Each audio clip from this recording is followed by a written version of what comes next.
Hello guys, welcome to my new vlog and channel view simple blogs. তো আজকে আমরা চলে এসেছি সোয়া বাজার রাজবাড়ি। আমরা এসেছি সোদপুর থেকে। আর আমরা এখানে দুটো রাজবাড়ি আছে। আমরা ফার্স্ট রাজবাড়িতে গেছিলাম কিন্তু ওখানে ঢুকতে দেয়নি, তো সেকেন্ড রাজবাড়িতে এসেছি।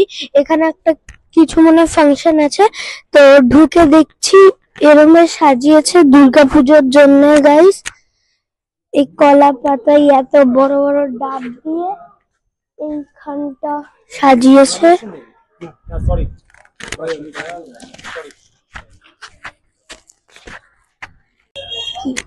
আর আমরা সোয়াজার রাজবাড়ি গেছিলাম, তো ওখানে ঢুকতে যাইনি।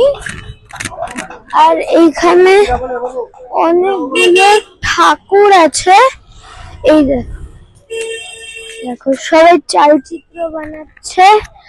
আর এর ভিতরে দুর্গা মা আছে। এইটুকুনি ছোট জায়গায় দুর্গা মা বানানো অনেক কঠিন। আর এই ঠিক পাশে আরেকটা আছে। এইগুলো ঠাকুর, এইগুলো দুর্গা ঠাকুর, তোমরা দেখতে পারো কি সুন্দর সাজিয়েছে। আর ট্যাগ গুলো আছে মানে সোল্ড। আর এইখানে ছোট ঠাকুরও আছে অনেকগুলো, ভিতরে ছোট ঠাকুর আছে। আসলে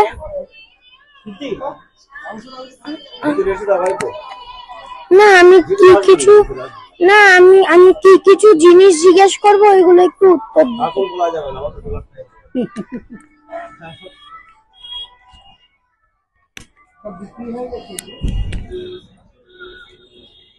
গাইস, সব বিক্রি আছে। আর অনেক বাজে ব্যবহার করেছে এইগুলো। নবরাত্রির ঠাকুর, এটা এখনো কালার